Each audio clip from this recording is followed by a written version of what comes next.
करी पडले पुच्छ जोरी मंग दुर्गा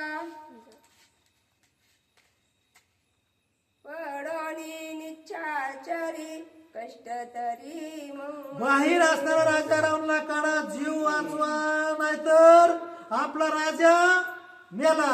असला राजा पुन्हा होणार नाही. असं असतं, त्याच्यासाठी ते वाचवा लागले होते. त्याच्यामुळे म्हणले असला राजा पुन्हा आपल्याला पाहिजे. ह्याच्यासाठी त्याने असताना बऱ्याच भीती पाळल्या आणि भीती पाडून राजा रावणाला सर्व वाचण्याचा आटोकाट प्रयत्न केला.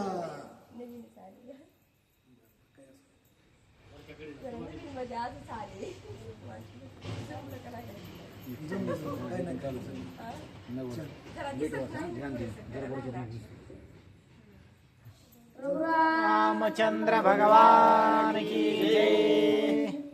नवल कपी पुच्छाची त्वरी जळत पुच्छ टाकिले द्वारी तेने गमन पुरे बाहेरी मग हा करी गरजती.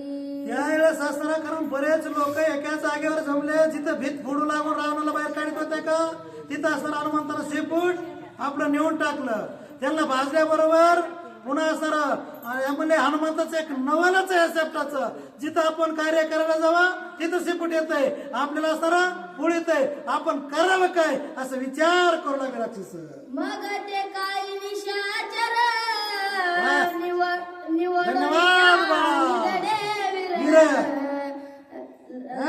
लोटले कपिवर शस्त्र त्या काळी त्या समयाला जे काय रथी होते, महारथी होते, महापराक्रमी होते, ते म्हणजे असं मी मरायच लागलो आणि तर पडून मी बाजून सुद्धा मरायच लागलो. म्हणले त्यापेक्षा कीर्ती करून मरावे परी कीर्ती रूपी उरावे. म्हणले कीर्ती करून युद्ध करून मरो म्हणून हनुमंतासाठी लढण्यासाठी बरे काही समोर आले.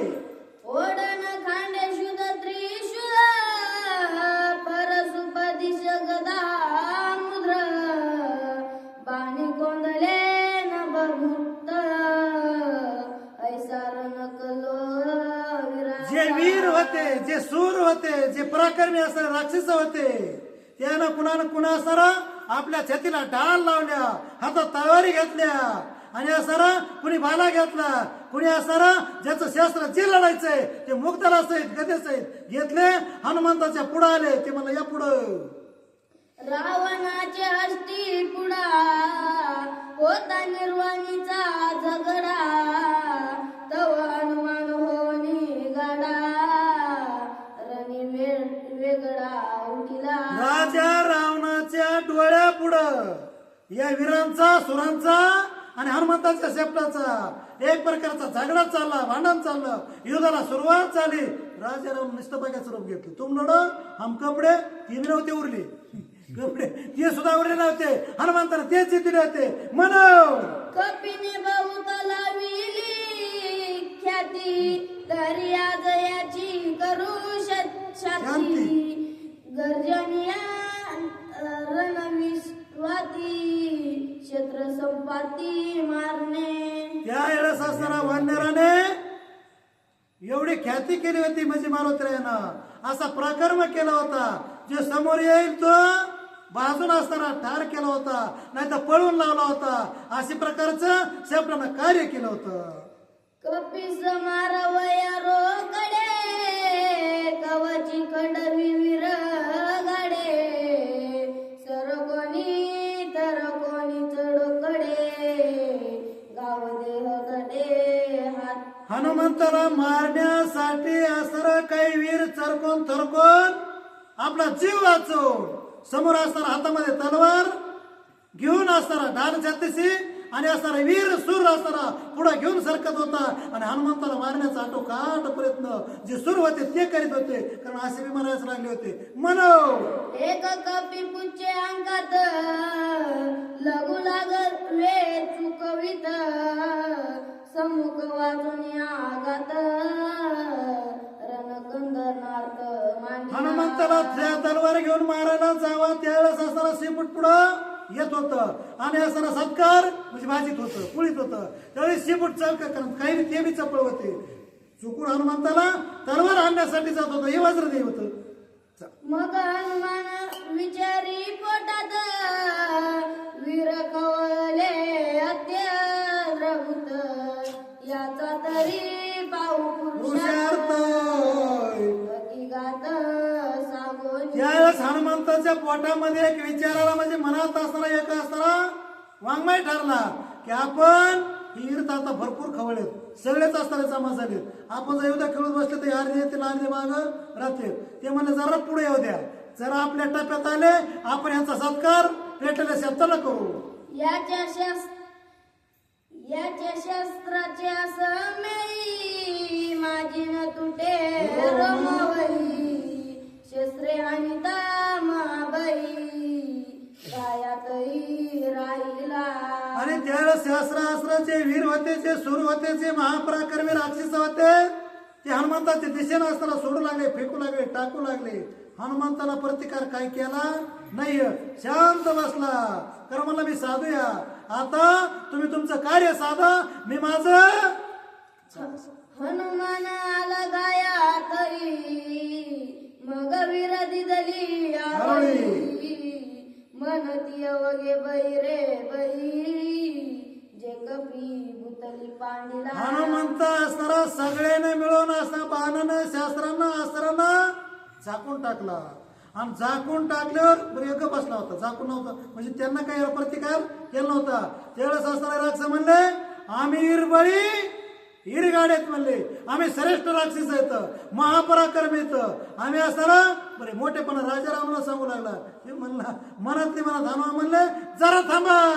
सम्मुख आणि ती तो मरा तव एक मागोनी आणि ती ब्रज एके वे नाना क्षेत्र अति दुर्धर आणि ती. कुणी असणारा हनुमंताला पुढून येऊन समोरून मारू लागलं, कुणी पाठी मागून मारू लागलं, कुणी असणारा पूर्व पश्चिम उत्तर दक्षिण चौकून शास्त्र अस्त्र सोडू लागले.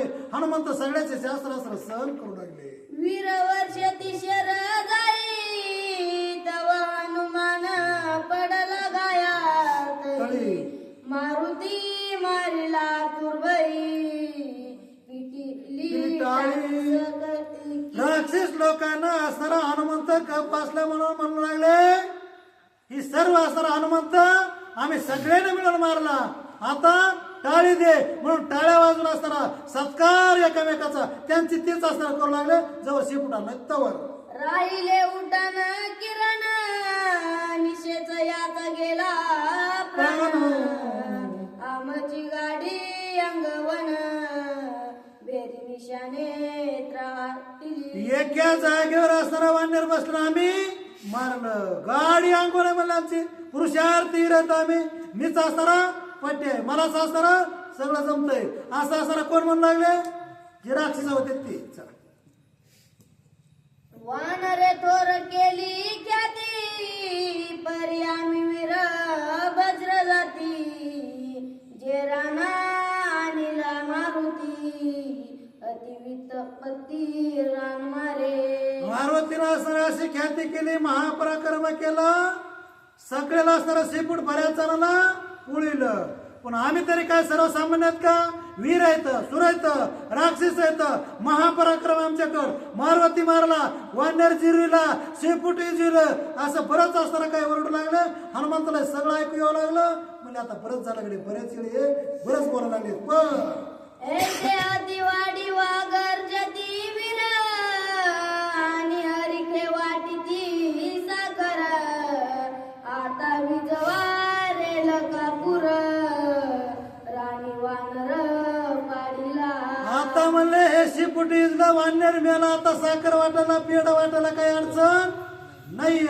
म्हणून असणारा या ठिकाणी आता उठा लवकर साखर वाटा म्हणून असणारा साखर वाटू लागले, शिरणी वाटू लागले.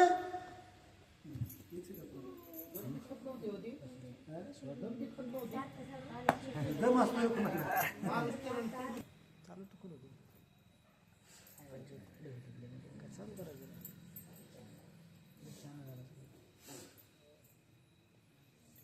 आतारण शोधारे सत्वर जे कोणी घाईनी मला कपिंद्र तव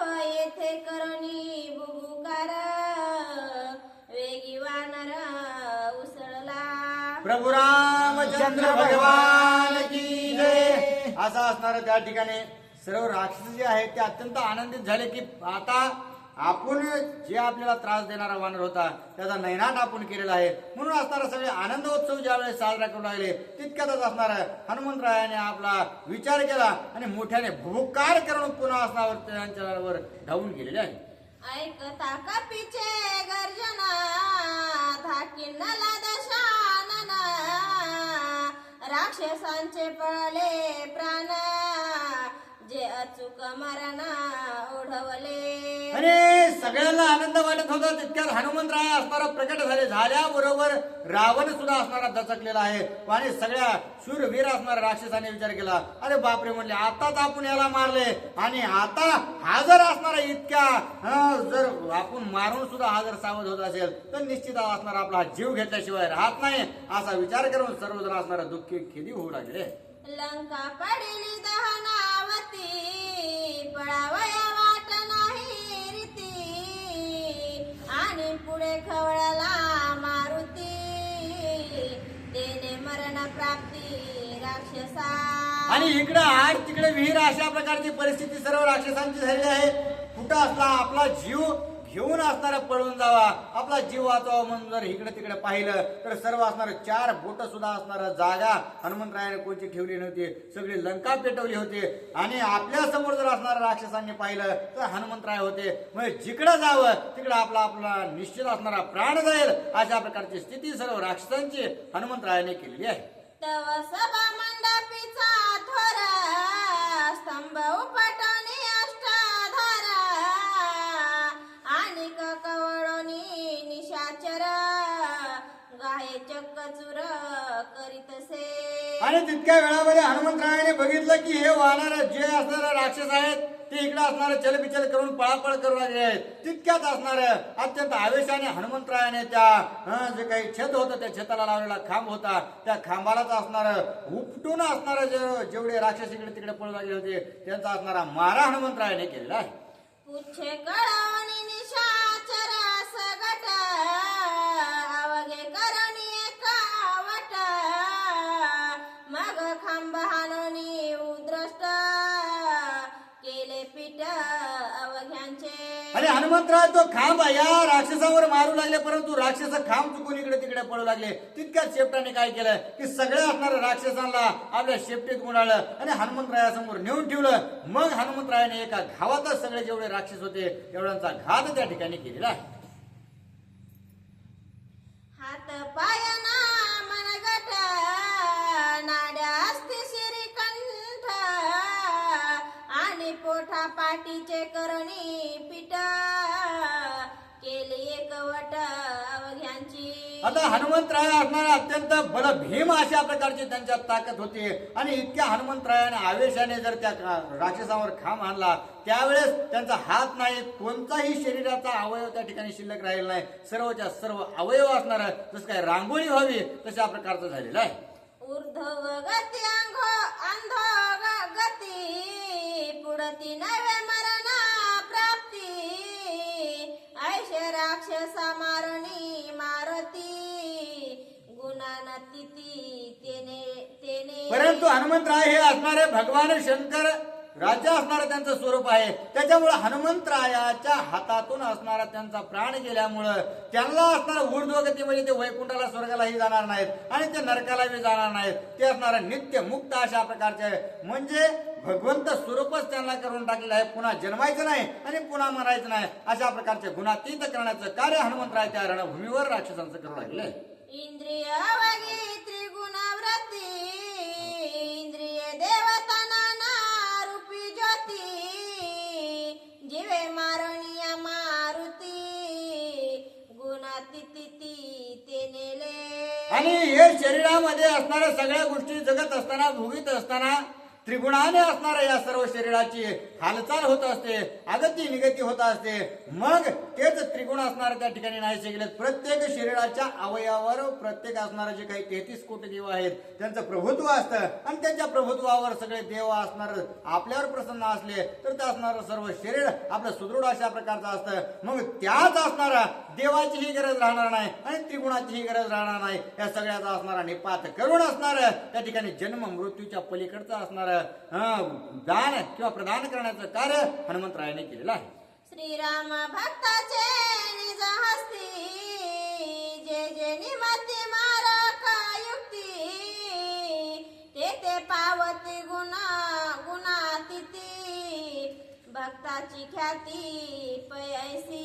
आणि अशा प्रकारे जे काही असणारे प्रभू रामचंद्राचे भक्त आहेत त्या प्रभू रामचंद्राच्या भक्ताच्या हाताने मरण आलं अथवा असणारा प्रभू रामचंद्राच्या भक्ताचा जर भक्त निश्चित झालं तर तो गुणातीत होतो. गुणातीत कसा होतो? त्याला असणारा शांतही म्हणता येत नाही, त्याला रागीटही म्हणता येत नाही, त्याला असणारा वासनाबद्धही म्हणता येत नाही किंवा असणारा निर्वासना अशा प्रकारचा आहे, विषयार्थी आहे, निर्विषय आहे, अशा प्रकारे कोणताही गुण त्याला लागू होत नाही. निर्गुण अशा प्रकारचा असणारा स्वरूप त्या ठिकाणी भगवंताच्या भक्ताचा असणारा तो भक्त करीत असतो. अशा प्रकारची कीर्ती हनुमंतराय रणभूमीवर करतात. हरिभक्ताचे दृष्टी पुढे मरे त्यांचे भाग्य गाढे जाणणे निज त्रिगुणांचे साकडे पावती रोकडे परब्रह्मा.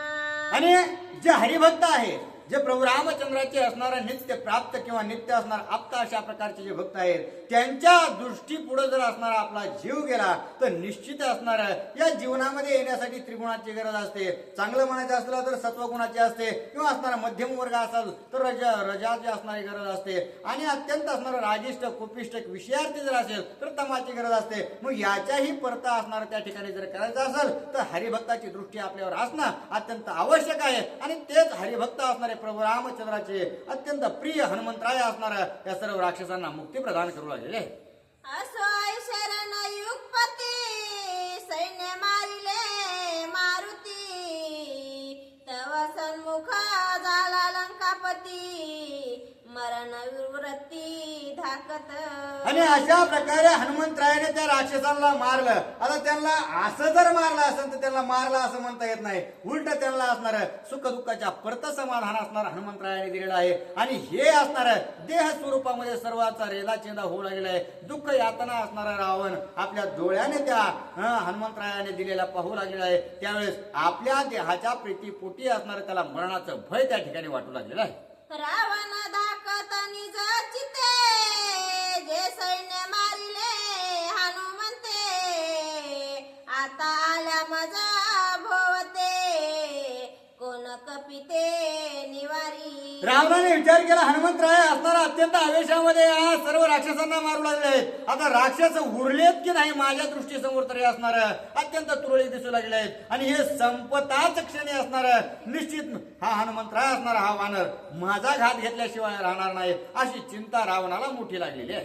अखिया कुमार केला पुरा इंद्रजितासी रणभेदरा आणि रणी मारिले निशाचरा कोण वानरा निवारी. आणि मी सर्वांच्या जीवावर असणारा बळावरती हे राज्य भोगू लागलेलं होतो. अखया कुमार अत्यंत सर्वश्रेष्ठ होता. त्याला असणार एका घावामध्ये मारण्याचं काम या वानराने केलं आणि ज्याने सर्व देव माझ्या बांधवडीत आणून टाकले असा असणारा सर्व विजयी माझा पुत्र असणारा जो इंद्रजित आहे त्याला सुद्धा सळो की पळो करून सोडलं. माझे राक्षस वीर अत्यंत भट सुभट असणारे यांना सुद्धा मारलेला असा हनुमंत वीर आता माझ्या जवळ येऊ लागलेला आहे. म्हणून असणारा धाक रावणाला लागलेला आहे. रावण तुझे दाही माथे कपी मने म्या तोडावे हाते परी मज वारिले श्री रघुनाथे ते तुझ निज हस्ते मारावे. आणि असं झाल्यानंतर हनुमंतराय असणारा त्या रावणाची चलबिचलता पाहू लागले. पाहिल्या बरोबर हनुमंतरायाने त्याला आश्वासित केलं की हे रावणा तू असणारा तुझे जे काही 10 मुडके घेऊन त्याचा असणारा त्या ठिकाणी गर्व ताठा घेऊन मिरवतोस ना, तुला मी असणार, तुला मारायचं म्हणजे एका क्षणार्धात तुझे 10च्या 10 मुडके असणार मी खोडून टाकू शकतो. परंतु प्रभू रामचंद्रासाठी असणार मी तुला राखीव ठेवीत आहे. प्रभू रामचंद्राने असणार मला आज्ञांकित केलेला आहे आणि त्याच्यामुळं मी तुला काही मारणार नाही किंवा तुझा जीव घेणार नाही, अशा प्रकारे असणार आश्वासन त्या ठिकाणी हनुमंतरायाने रावणाला दिलेलं आहे. श्रीरामाची मर्यादा रेखा कपिसन उल्लंघावे देखा, तेने वांचविले दशमुखा मरणोन्मुक्ता चुकवणी. आणि प्रभू रामचंद्राची जी मर्यादा आहे, ज्या प्रभू रामचंद्राने वेदाने श्रुतीने महापुराणाने असणार ज्या आपल्याला मर्यादा घालून दिलेल्या आहेत त्या निश्चितच आपण पाळल्या पाहिजेत. आणि त्याच्या मागे काहीतरी असणार सात्विक कारण असतं. म्हणून असणार भगवंताने जर मला तुला मारण्याची आज्ञा दिलेली नाही तर मी तुला असणार त्या ठिकाणी काही करू शकत नाही. आणि त्याच्यामुळं आता पुरतं तरी असणार मी तुला जीवदान देतो, अशा प्रकारे असणारा राजा रावणाला हनुमंतराय खजील करू लागले. ऐसा गांजोनी दशानना आणि जाळणी लंका भुवना, मग कपी परतला पणा श्रीरामचरण वंदावया. आणि अशा प्रकारे एखाद्या वीराला रणभूमीवर मारलं तर त्याला असणार अत्यंत प्रिय ती गोष्ट असते. परंतु आपल्या समोर आपल्याला जर एखाद्याने जीवदान दिलं तर ते मेल्यापेक्षा सुद्धा वाईट असणारी त्याची स्थिती असते. तसंच हनुमंतरायाने केलं. रावणाला सांगितलं की मैं असणार तुला मारू शकतो पण माझे प्रभू रामचंद्र तुला मारतील असं म्हणाले. आणि सर्व राक्षसांचा निपात करून पुन्हा प्रभू रामचंद्राच्या पायाची सेवा करण्यासाठी अत्यंत सद्गतीत होऊन वापस परता असणारा प्रवास त्यांनी चालू केलेला आहे. सीतेशी घालून लोटांगणा आणि सीतेशी घालून लोटांगणा आणि तिशी होनी अनन्य शरणा, कपी परतला पणा श्रीरामचरण वंदावया.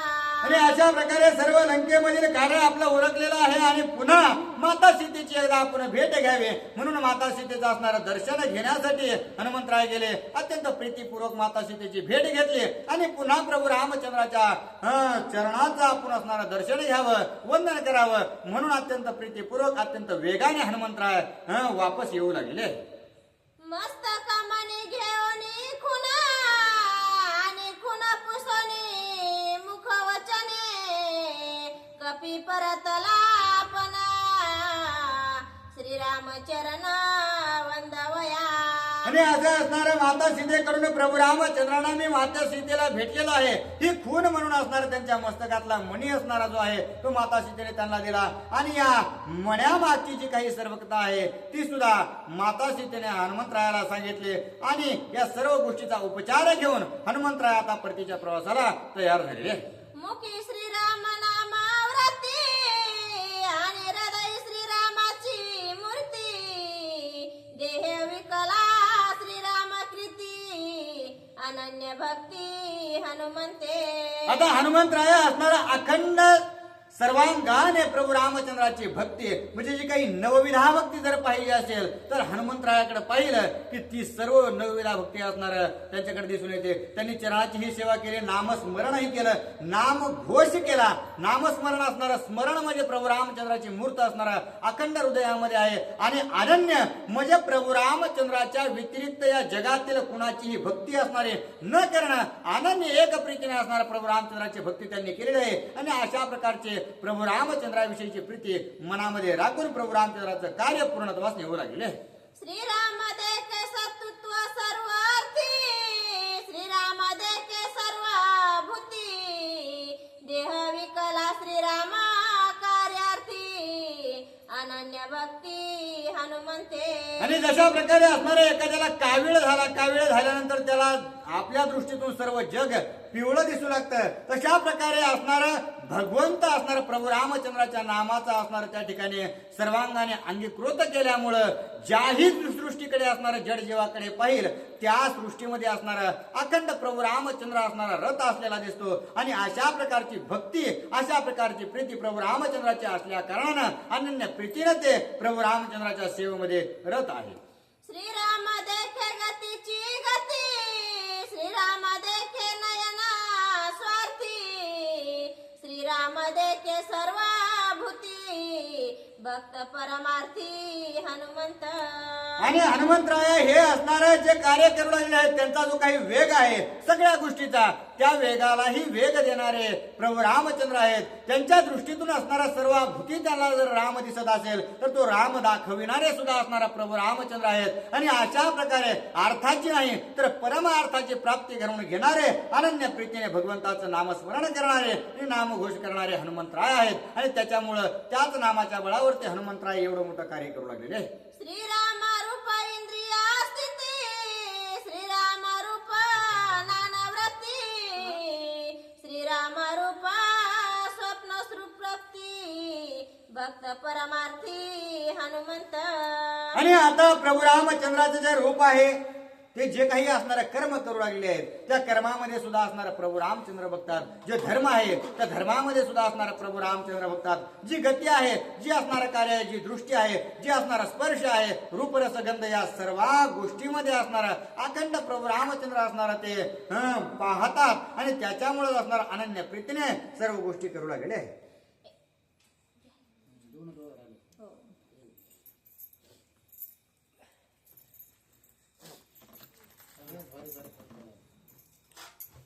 आता कालपासून खायला ये.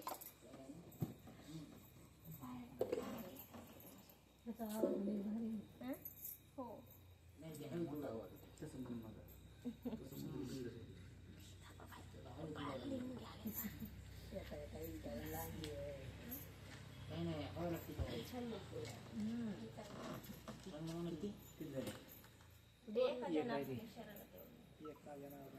प्रभु रामचंद्र भगवान की जय. एका जनार्दना शरणा चाले ब्रह्मलिखित संपूर्ण उदारे श्रीराम गमना सेतु बंधाना उदारा. प्रभू रामचंद्र भगवान की जय. असं असणार नाद बाबा इथं असणार लक्ष्मणजी वाचू लागले आहेत आणि प्रभू रामचंद्रासहित राजा सुग्रीव नळ नीळ जांबुवंत हे असणार अत्यंत प्रीतीपूर्वक आपल्या हनुमंतरायाने असणार जे काही वानरेंद्र अशा प्रकारचं नाव असणार हनुमंतरायाला प्रदान केलेलं आहे आणि ते अत्यंत त्यांना शोभेन अशा प्रकारचं आहे. आणि त्याच वानरेंद्र आणि हनुमंतरायाने सर्व ख्याती त्या लंकेमध्ये करून या ठिकाणी आले. त्याचा आनंद सर्व प्रभू रामचंद्रासहित सर्वांना झालेला आहे. आणि ते जे काही ब्रह्मलिखित पत्र त्या ठिकाणी चालू झालेलं आहे ते लक्ष्मणजी त्या ठिकाणी सगळ्यांना सांगितलं. आणि इथं नाड बाबा असणार आपल्याला सांगू लागले आहेत की मी ही सर्व जी काही कथा आहे ती माझे गुरुवर जनार्दन स्वामींना शरण जाऊन मी तुम्हाला सांगू लागलेलं आहे. आणि आता जे सर्व असणारं ब्रह्मलिखित जे आहे ते सर्व तोपरी असणारं संपलेलं आहे. इथून पुढं आता प्रभू रामचंद्र असणार आपलं जे काही कार्य आहे सेतुबंधनाचं ते कार्य चालू करतील. अशा प्रकारे नाडबाबा आपल्याला पुढच्या अध्यायाची प्रस्तावित सांगू लागले. स्वस्ति श्री भावार्थ रामायणे सुंदर कांडे एका कार्तिकाय ब्रह्मलिखित हनुमंत प्रताप कथन नाम त्रयतीशतम.